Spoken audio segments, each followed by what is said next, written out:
आप सभी को मेरा नमस्कार। आज हम कक्षा 10वीं के हिंदी कोर्स ए, जिसका कि विषय कोड है 002, इसके जो विद्यार्थी हैं उनके फर्स्ट टर्म के सिलेबस पर बात करेंगे और यह जानेंगे कि पहले टर्म की जो उनकी परीक्षा होगी उसमें उनको क्या क्या पढ़ना है, किस तरह से तैयारी करनी है और किस तरह के प्रश्न उनसे परीक्षा में पूछे जाएंगे। सबसे पहले दो बातों को ध्यान रखना ज़रूरी है। पहली कि जो फर्स्ट टर्म का एग्ज़ाम होगा वो नवंबर और दिसंबर के बीच CBSE के द्वारा ले लिया जाएगा, और दूसरी बात कि फर्स्ट टर्म के एग्ज़ाम में सभी प्रश्न बहुविकल्पीय होंगे। इसका अर्थ यह है कि प्रत्येक प्रश्न के 4 विकल्प होंगे, उनमें से कोई एक विकल्प सही होगा। अब जान लेते हैं कि अपठित गद्यांश और काव्यांश से क्या पूछा जाएगा। सबसे पहले जो पहला ही प्रश्न परीक्षा में होगा वो यह है कि आपको एक अपठित गद्यांश दिया जाएगा और उस गद्यांश के नीचे आपसे एक एक अंक के 5 बहुविकल्पीय प्रश्न पूछे जाएंगे।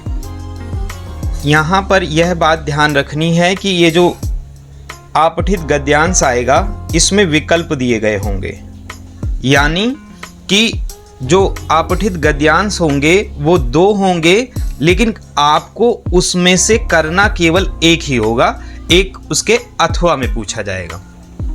इसके बाद जो दूसरा प्रश्न परीक्षा में पूछा जाएगा वो अपठित काव्यांश से पूछा जाएगा।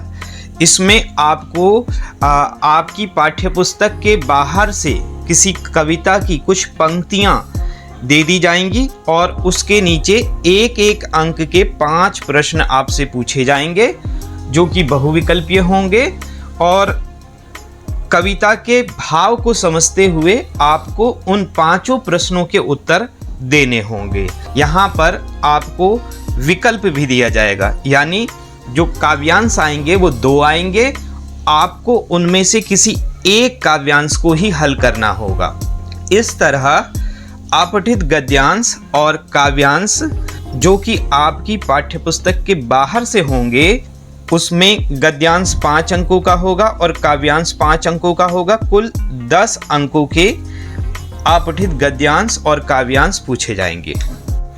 अब यह जान लेते हैं कि आपको व्याकरण में क्या क्या पढ़ना है। व्याकरण से कुल 20 प्रश्न आपसे पूछे जाएंगे, जिसमें से 16 प्रश्नों के उत्तर विद्यार्थी को देने होंगे।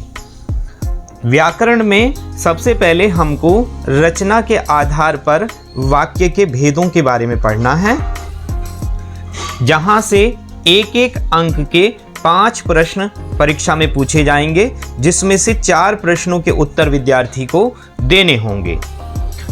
जैसे आपसे प्रश्न पूछा जा सकता है कि निम्नलिखित में से कौन सा संयुक्त वाक्य का उदाहरण है।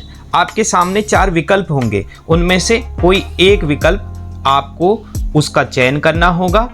इसी तरह व्याकरण में आपको वाच्य और उसके भेदों के बारे में अच्छे से तैयारी कर लेनी चाहिए। यहाँ से 5 प्रश्न पूछे जाएंगे, जिसमें से 4 प्रश्नों के उत्तर आपको देने होंगे। इसी तरह पद परिचय से 5 प्रश्न परीक्षा में पूछे जाएंगे, 4 प्रश्नों के उत्तर आपको देने होंगे।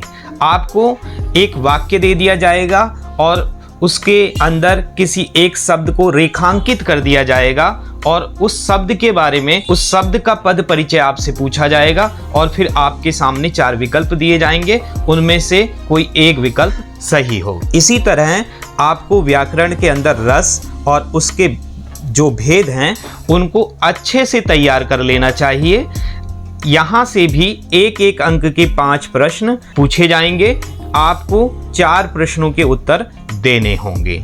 जैसे आपसे प्रश्न पूछ लिया जाएगा कि निर्वेद किस रस का स्थायी भाव होता है, तो आपके सामने 4 विकल्प दिए जाएंगे और उसमें से आपको एक विकल्प का चयन करना होगा।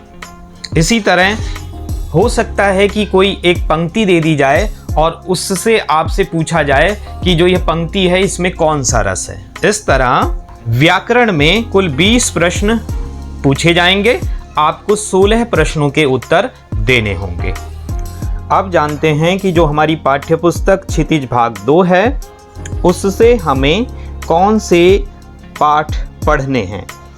यदि गद्य खंड की बात करें तो इसमें से केवल हमें 2 पाठों को पढ़ना है, एक नेताजी का चश्मा और एक बाल गोविंद भगत। इन दोनों पाठों से एक गद्यांश पूछा जाएगा जो कि 5 अंकों का होगा, यानी इस गद्यांश के नीचे आपसे 5 प्रश्न पूछे जाएंगे और 2 प्रश्न जो होंगे 1-1 अंक के वो अलग से पूछे जाएंगे। इस तरह 7 अंकों का हमारा जो गद्य खंड से पूछा जाएगा। बात करें काव्य खंड की तो काव्य खंड में आपको सूरदास के पद पढ़ने हैं और राम लक्ष्मण परशुराम संवाद के बारे में पढ़ना है। यहाँ से इन दोनों पाठों से एक काव्यांश आपसे पूछा जाएगा और जो कि 5 अंकों का होगा। और इसी तरह कविताओं की जो विषय वस्तु है उससे 2 1-1 अंकों के प्रश्न अलग से पूछे जाएंगे। इस प्रकार जो पहले टर्म की परीक्षा होगी उसमें 40 अंकों की बहुविकल्पीय परीक्षा होगी और 10 अंक आंतरिक मूल्यांकन के लिए निर्धारित किए गए हैं, जिसके अंतर्गत आपके विषय अध्यापक आपको शिक्षण के दौरान जो भी गतिविधियां कराएंगे, जो भी कार्य उनके द्वारा आपको दिया जाएगा या जो प्रोजेक्ट आपको दिया जाएगा उसमें आप जिस तरह का प्रदर्शन करेंगे उस आधार पर आपका मूल्यांकन करके आपके जो विषय अध्यापक हैं वो 10 में से आपको अंक देंगे।